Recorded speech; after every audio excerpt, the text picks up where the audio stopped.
नमः शिवाय। आइए सुनते हैं आज सोमवार के दिन भगवान शिव से जुड़ी कुछ अनकही कहानी। यहाँ यह बात ध्यान रखने की है कि वेद कहते हैं कि ईश्वर अजन्मा है।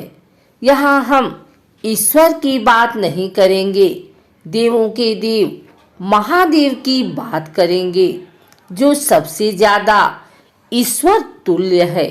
हिंदू धर्म मानता है कि ईश्वर ने कुछ भी नहीं बनाया, उसकी उपस्थिति से सब कुछ स्वतः ही बनता गया। ईश्वर समय और आकाश की तरह है, जिसके भीतर सब कुछ है, फिर भी वह सबसे बाहर है और उसके भीतर कुछ भी नहीं है। ब्रह्मा, विष्णु और शिव का जन्म एक रहस्य है।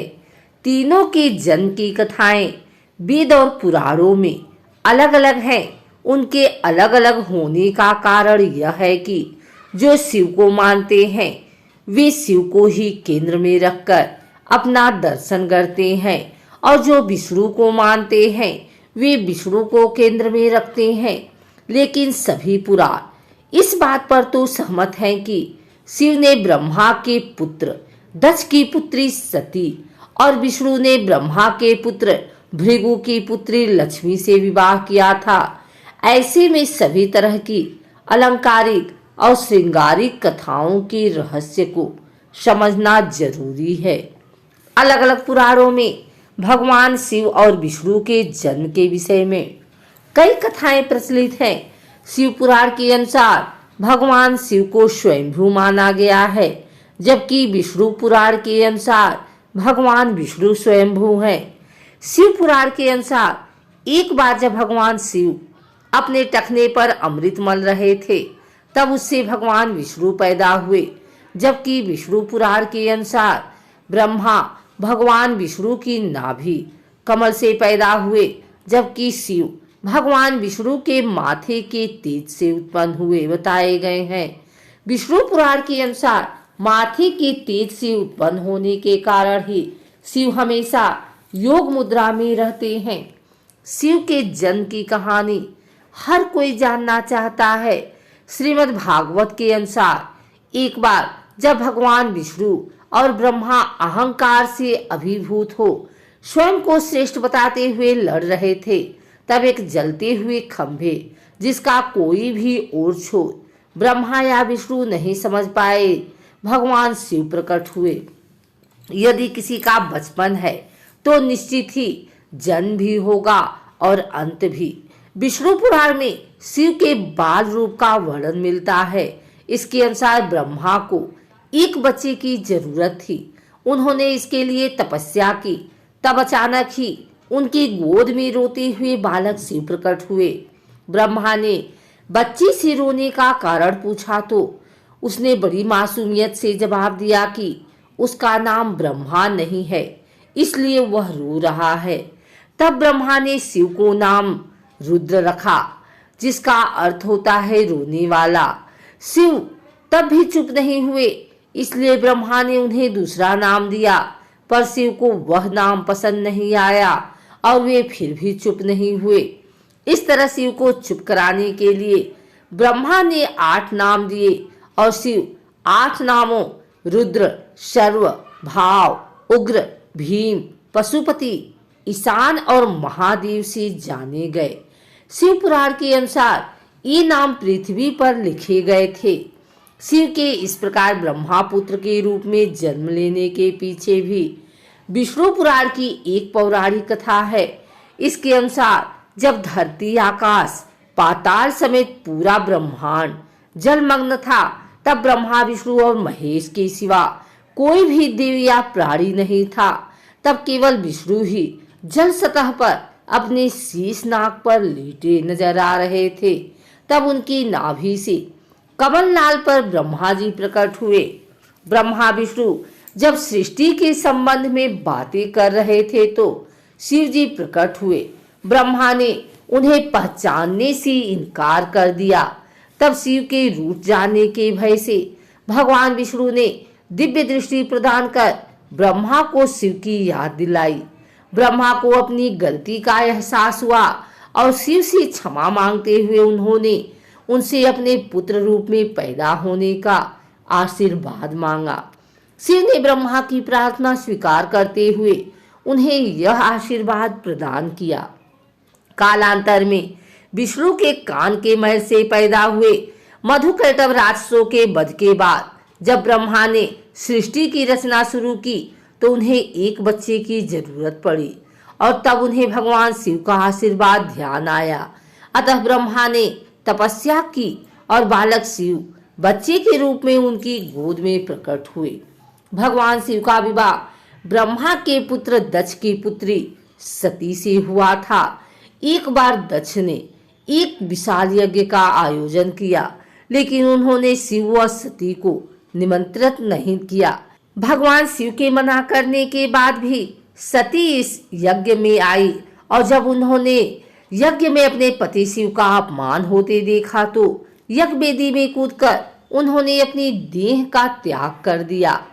जब भगवान शिव को यह ज्ञात हुआ तो उन्होंने क्रोध में अपने सिर से एक जटा उखाड़ी और उसे रोषपूर्वक पर्वत के ऊपर पटक दिया। उस जटा से महाभयंकर वीरभद्र प्रकट हुए। शिव के इस अवतार ने दक्ष के यज्ञ का विध्वंस कर दिया और दक्ष का सिर काटकर उसे मृत्यु दंड दिया। बाद में देवताओं के अनुरोध करने पर भगवान शिव ने दक्ष के सिर पर बकरे का मुंह लगाकर उसे पुनः जीवित कर दिया। वीरभद्र के अलावा शिव के 18 और अवतार हुए हैं, जिनके नाम इस प्रकार हैं: पिप्पलाद, नंदी, भैरव, अश्वत्थामा, सर्वावतार, गृहपति, दुर्वासा, हनुमान, वृषभ, यतिनाथ, कृष्णदर्शन, अवधूत, भिक्षुवर्य, सुरेश्वर, किरात, सुनट नर्तक, ब्रह्मचारी और यक्ष। इस संदर्भ में एक कथा है कि एक बार ब्रह्मा और विष्णु में श्रेष्ठता को लेकर विवाद होने लगा। दोनों निर्णय के लिए भगवान शिव के पास गए। विवाद का हल निकालने के लिए भगवान शिव साकार से निराकार रूप में प्रकट हुए। शिव का निराकार रूप अग्निस्तंभ के रूप में नजर आ रहा था। ब्रह्मा और विष्णु दोनों इसके आदि और अंत का पता लगाने के लिए चल पड़े। कई युग बीत गए, लेकिन इसके आदि और अंत का पता नहीं लगा। जिस स्थान पर यह घटना हुई वह अरुणाचल के नाम से जाना जाता है। ब्रह्मा और विष्णु को अपनी भूल का एहसास हुआ। भगवान शिव साकार रूप में प्रकट हुए और कहा कि आप दोनों ही बराबर हैं। इसके बाद शिव ने कहा कि पृथ्वी पर अपने ब्रह्म रूप का बोध कराने के लिए मैं लिंग रूप में प्रकट हुआ, इसलिए अब पृथ्वी पर इसी रूप में मेरे परम ब्रह्म रूप की पूजा होगी। इसकी पूजा से मनुष्य को भोग और मोक्ष की प्राप्ति हो सकेगी। सबसे पहले रुद्र हुए। उन्हीं रुद्र का एक अवतार महेश का है। उन्हीं महेश को महादेव और शंकर कहते हैं। वे शिव अर्थात ब्रह्मा के समान होने के कारण शिव कहलाए। हालांकि शिव उनका नाम नहीं है। रुद्रावतार में से एक भैरव हैं। शिव से भी बढ़कर सदाशिव की महिमा का वर्णन पुराणों में मिलता है। सदाशिव को ब्रह्मा, विष्णु और महेश आदि का पिता माना गया है। सदाशिव की शक्ति को प्रधान प्रकृति कहा गया है, जो बाद में अंबा नाम से प्रसिद्ध हुई। वह शक्ति अंबिका, पार्वती या सती नहीं कही गई हैं। उसको प्रकृति, सर्वेश्वरी, त्रिदेव जननी, ब्रह्मा, विष्णु और महेश की माता, नित्या और मूल कारण भी कहते हैं। सदाशिव द्वारा प्रकट की गई उस शक्ति की 8 भुजाएं हैं। पराशक्ति जगत जननी वह देवी नाना प्रकार की गतियों से संपन्न है और अनेक प्रकार के अस्त्र शक्ति धारण करती हैं। पहले शिव थे रुद्र। वैदिक काल में रुद्र और उनके अन्य स्वरूप तथा जीवन दर्शन को पुराणों में विस्तार मिला। वेद जिन्हें रुद्र कहते हैं, पुराण उन्हें शंकर और महेश कहते हैं। बराह काल के पूर्व के कालों में भी शिव थे। उन कालों की शिव की गाथा अलग है। देवों के देव महादेव, देवताओं की दैत्यों से प्रतिस्पर्धा चलती रहती थी। ऐसे में जब भी देवताओं पर घोर संकट आता था तो वे सभी देवाधिदेव महादेव के पास जाते थे। दैत्यों, राक्षसों सहित देवताओं ने भी शिव को कई बार चुनौती दी, लेकिन वे सभी परास्त होकर शिव के समक्ष झुक गए। इसीलिए शिव हैं देवों के देव महादेव। वे दैत्यों, दानवों और भूतों के भी प्रिय भगवान हैं। संपूर्ण धरती पर शिव का ही धर्म प्रचलित है। आदिदेव शिव और गुरु दत्तात्रेय को धर्म और योग का जनक माना गया है। शिव के 7 शिष्यों ने ही शिव के ज्ञान और धर्म को संपूर्ण धरती पर प्रसारित किया है। कहते हैं कि शिव ने ज्ञान योग की पहली शिक्षा अपनी पत्नी पार्वती को दी थी। दूसरी शिक्षा जो योग की थी उन्होंने केदारनाथ में कांति सरोवर के तट पर अपने पहले 7 शिष्यों को दी थी। उन्हें ही सप्तऋषि कहा गया, जिन्होंने योग के अलग अलग आयाम बताए और ये सभी आयाम योग के 7 मूल स्वरूप हो गए।